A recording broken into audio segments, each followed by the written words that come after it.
The concept of crime is often tied to a specific motive. Exceptions might include acts committed by individuals with mental health issues, those under the influence of alcohol or controlled substances, or incidents occurring in moments of extreme emotional disturbance. However, even though the term motiveless crime exists, criminologists argue that most of these cases involve hidden motives that remain undiscovered. The disappearance of college student Emily Murray in 2000 shook the entire state of Ohio. Weeks later, Emily was found dead, and the person responsible for her tragic end had been hiding in plain sight, assisting law enforcement with the investigation and even offering tips to implicate others. When authorities finally arrested him, they faced a perplexing challenge. There seemed to be no discernible motive. Various theories were proposed to explain what drove him to commit such an act, but none were substantiated. To make matters more baffling, the suspect appeared to have a fondness for Emily and even seemed to protect her. But at some point something shifted, turning him into a predator. Despite nearly a quarter of a century passing since the incident, the perpetrator has never revealed why he took the life of a defenseless young woman. Who was Emily Murray? Emily Miranda Murray was born on February 19th, 1980, in the small town of Sleepy Hollow, Westchester County, New York. She was the youngest of 4 siblings in a well-off family. Emily grew up alongside her 2 older brothers and 1 sister, maintaining a close bond with them throughout her life. When Emily was 2, her family relocated to Ohio, settling in Shaker Heights, Cuyahoga County. Her father had been offered a prestigious position at a scientific university and soon became the head of one of its departments. Her mother dedicated herself to raising the children and creating a warm home environment, as the family's financial security allowed them to live comfortably. The Murray children excelled academically, graduating from high school with honours and going on to attend top-tier universities. Emily, in particular, was passionate about biology and medicine, envisioning a future in the field. She was recognised as a gifted student and often ranked at the top of her class. Remarkably, Emily also managed to hold part-time jobs while donating her earnings to charitable causes.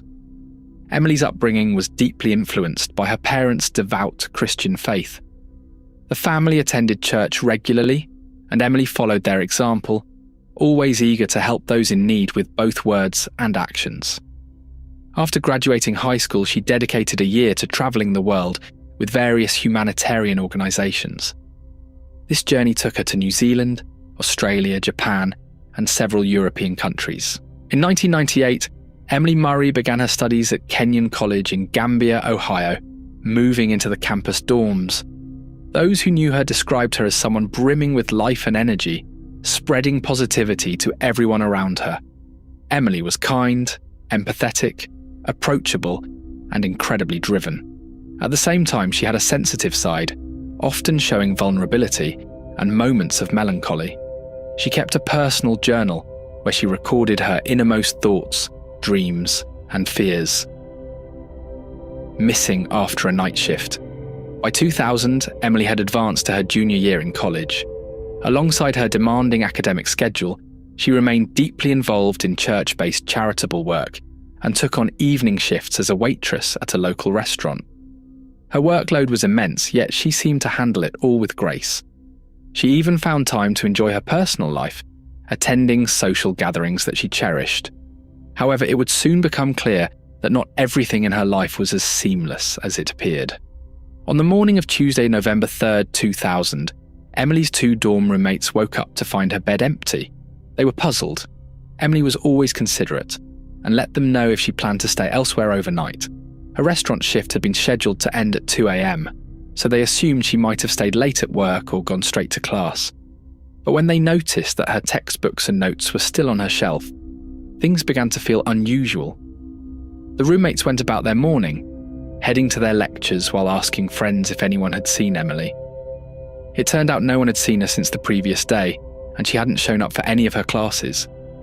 While her absence was unsettling, her friends initially tried to rationalise the situation, hoping there was a reasonable explanation. That evening, a party was planned to celebrate a close friend's 20th birthday, an event Emily had been looking forward to for weeks. She had carefully chosen a gift and had even helped organise a surprise for the birthday celebrant. Missing the party was unthinkable for Emily, yet when she didn't show up, her friends grew increasingly alarmed.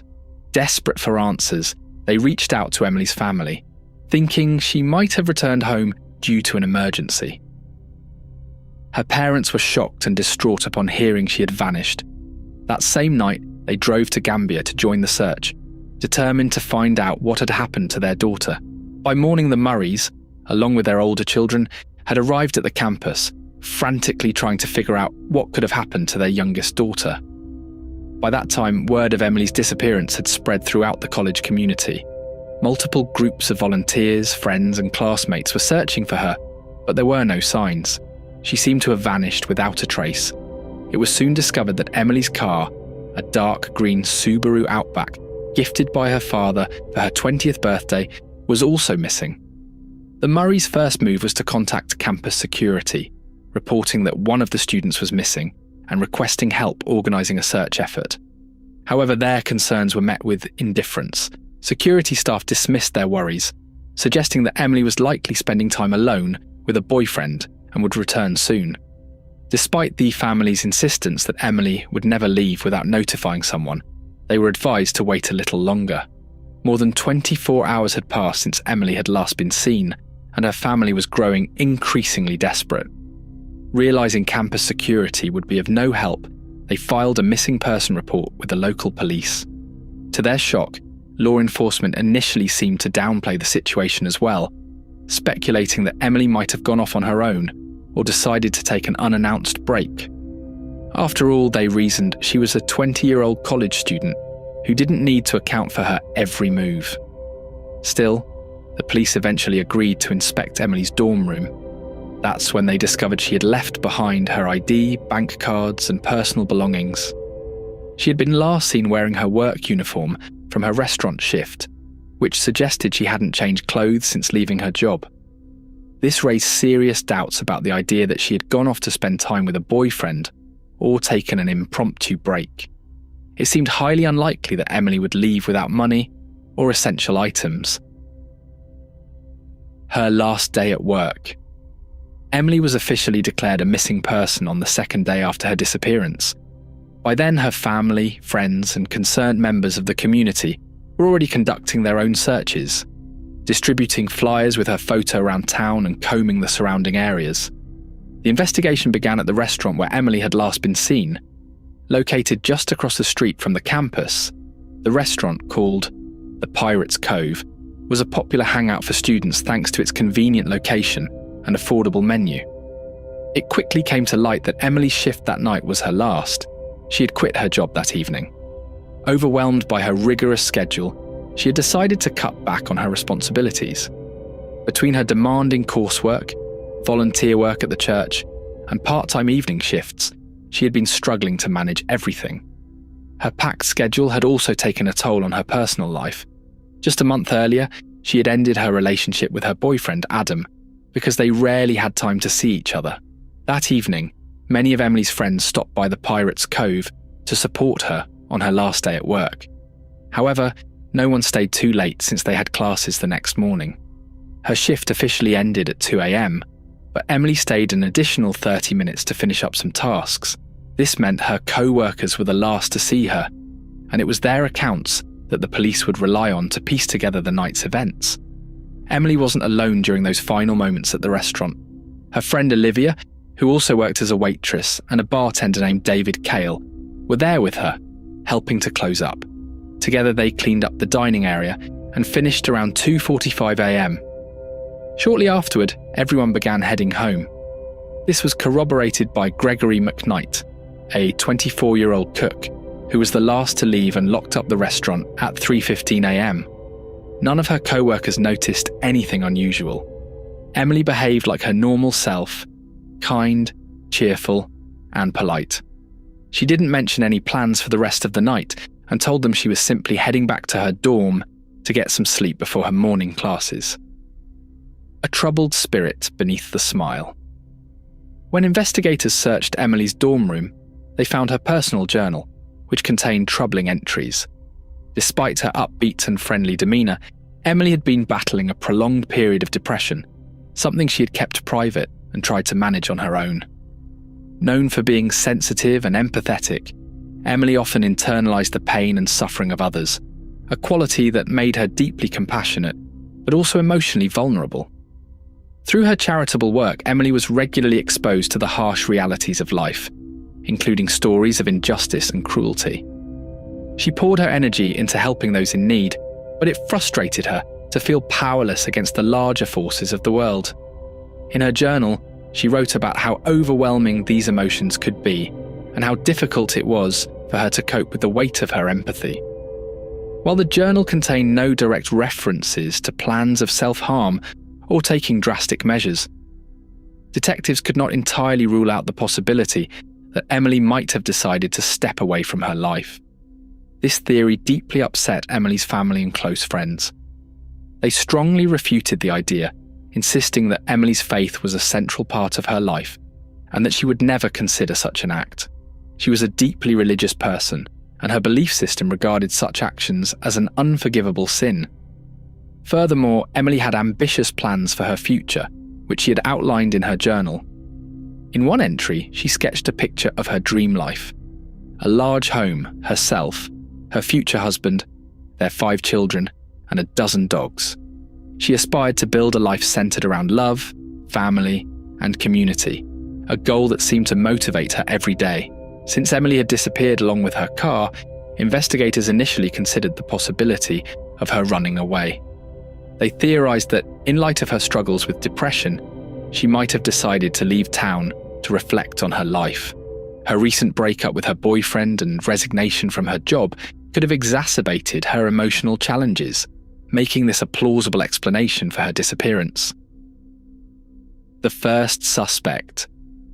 The first person investigators turned their attention to was Emily's ex-boyfriend, Adam, a logical starting point in cases like this. Their relationship had lasted about 1.5 years, but had been tumultuous, with multiple breakups and reconciliations. This time, however, Emily had decided to end things for good and had made it clear to Adam during what appeared to be a calm and amicable conversation. They agreed to remain friends, but investigators couldn't help but wonder, what if Adam hadn't been able to let her go? Adam willingly came to the police station when contacted. He appeared genuinely distressed and seemed to deeply care about Emily's well-being. He explained that on the night of Emily's disappearance, he and his roommate had stopped by the Pirates Cove but left around midnight. They returned to their dorm, where other students confirmed seeing them. Adam and his roommate reportedly stayed in for the rest of the night, a claim corroborated by 2 other dorm mates. With a solid alibi and no evidence to suggest involvement, Adam was quickly ruled out as a suspect.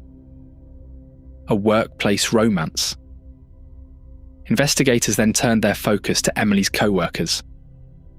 During their inquiries, a cook at the Pirates Cove shared a surprising piece of information. The bartender David Cale was said to have had romantic feelings for Emily, which she had not reciprocated. On the night of Emily's disappearance, Cale and Emily worked the same shift, stayed late to close up, and left the restaurant just 10 minutes apart. Could Cale have waited for her outside and done something to harm her after she rejected him? David was brought in for a second round of questioning. He admitted that he had once asked Emily out, but after she turned him down, he had never pursued the topic again. He maintained that they had a friendly, professional relationship and nothing more. Furthermore, David provided what detectives deemed a rock-solid alibi. After his shift, his father picked him up from the restaurant, and they immediately drove to another state to attend his sister's wedding. The alibi was verified, leaving investigators with no evidence to link him to Emily's disappearance. Once the bartender was ruled out as a suspect, detectives received a new lead from the same cook, Greg McKnight. He hinted that another cook, Dave Yoakum, also had an unusual interest in Emily. Dave was known to struggle with interactions with women. He was awkward, rude, and prone to losing his temper when rejected. Other waitresses confirmed this behaviour, sharing that Dave had made clumsy advances toward them as well. When his attempts were rebuffed, He often responded with sharp remarks and displayed a generally disrespectful attitude. Furthermore, just 4 days after Emily's disappearance, Joachim was fired from the restaurant following a heated argument, which investigators found highly suspicious. On the night Emily vanished, Joachim was off work and had not been seen at the restaurant. However, detectives needed to interview him and verify his whereabouts. When questioned, Dave expressed genuine surprise at being considered a suspect in the case. He provided a solid alibi, explaining that he had attended a concert by a well-known rock band in a nearby city that night, accompanied by friends who confirmed his story. A dead end. With every suspect cleared and no new evidence emerging, the investigation ground to a halt. Emily's family and friends held on to hope, praying she would return home safely. However, experienced detectives feared the worst, suspecting she was no longer alive. An unexpected twist. Let's rewind to about a month before Emily's disappearance, to an event that initially seemed unrelated to her case. On October 1st, 2000, a minor car accident occurred on the outskirts of Harrison, a small town in Vinton County, Ohio. A man named Ronaldo Hopkins was driving home when an old Buick swerved into his lane, causing a collision. Hopkins got out of his car to assess the damage and noticed a firearm inside the other vehicle's trunk, which had popped open from the impact. Alarmed, he immediately called the police to report the incident. Although the other driver was fined for the accident and the gun was confiscated, authorities allowed him to leave. More than 2 months later, on December 9th, 2000, that same driver was charged with involvement in a theft. According to the case documents, he resided in a remote trailer park, so 2 officers were dispatched to deliver a court summons requiring his appearance for questioning. When officers arrived at the trailer, they found it in an isolated area, far removed from the other residences in the park. The property appeared abandoned, with 2 rusted, damaged vehicles parked out front that seemed unlikely to ever run again. However, behind the trailer, the officers discovered something that didn't match the scene: a dark green Subaru Outback. After running the vehicle's plates through their database, they confirmed it was Emily Murray's car, listed as missing along with its owner. Information about the discovery of Emily's car was immediately relayed to the Gambia division investigating her case, along with the name of the person living at the property where the vehicle was found. That individual was Gregory McKnight, the same cook from the restaurant where Emily had worked. McKnight had previously attempted to shift suspicion onto his co-workers, managing to avoid close scrutiny himself. A search warrant for McKnight's trailer was secured in record time, and a police team was dispatched to the location. The door lock was broken, and 2 officers entered to begin their search. Almost immediately, they were overwhelmed by the sickening smell of decomposition. Following the odour to the back of the trailer, they found its source: a young woman's body wrapped in a carpet. From the start, there was little doubt that the remains belonged to Emily, and forensic testing soon confirmed it. The cause of death was a gunshot wound to the head. The bullet had been fired at close range, with the weapon pressed against the right side of her skull. Spent shell casings and a significant amount of blood were found at the scene, indicating that the crime had been committed inside the trailer. Detectives now turned their attention to arresting and questioning their primary suspect, McKnight, in custody. Gregory McKnight was taken into custody later that day, initially on charges unrelated to Emily's death, specifically his alleged involvement in an armed robbery. However, when he was informed about the discovery in his trailer, he went silent, refusing to answer questions and immediately requesting a lawyer. While there was no direct evidence linking him to Emily's death at that moment, police held him in custody pending further investigation. The body in the well. Neighbours at the trailer park told investigators they had not seen or heard anything unusual. This wasn't surprising given that McKnight's trailer was located far from the other homes. The property itself was in a state of disrepair, littered with trash and surrounded by rusted, dilapidated vehicles. Detectives conducted a thorough search of the area, hoping to uncover additional evidence. It didn't take long for them to stumble upon a small, overgrown well, hidden under a sheet of metal weighed down by a fallen tree. The well was drained, and at the bottom, investigators discovered a human skeleton, which appeared to belong to a male. Nearby, several additional bone fragments were found scattered across the property. Forensic analysis confirmed that all the remains belonged to a single individual whose identity was still unknown. However, police soon connected the discovery to a missing person case from 6 months earlier. A 20-year-old student named Glenn Julius, a friend of McKnight, had vanished without a trace. Glenn's girlfriend had reported that the last time she saw him, he had been planning to attend a party with McKnight. When the search for Glenn Julius began, Gregory McKnight quickly became the primary suspect. However, McKnight claimed that he and Glenn had an argument at the gathering, and Glenn left with some new acquaintances in his car. After that, no one saw him again. Investigators found no evidence to support McKnight's story, but they also lacked concrete proof to implicate him in the disappearance, so he was released. Glenn's girlfriend later identified fragments of his clothing and belts recovered from the well. His family provided dental records, which confirmed that the remains belonged to Glenn. Additionally, several of his personal items were discovered inside McKnight's trailer. Further investigation revealed that McKnight had illegally sold Glenn's car shortly after his disappearance. The vehicle was sold to associates who were also implicated in an armed robbery case. The car had been hastily repainted and its license plates replaced with fake ones. After one of McKnight's accomplices was arrested, authorities located the car.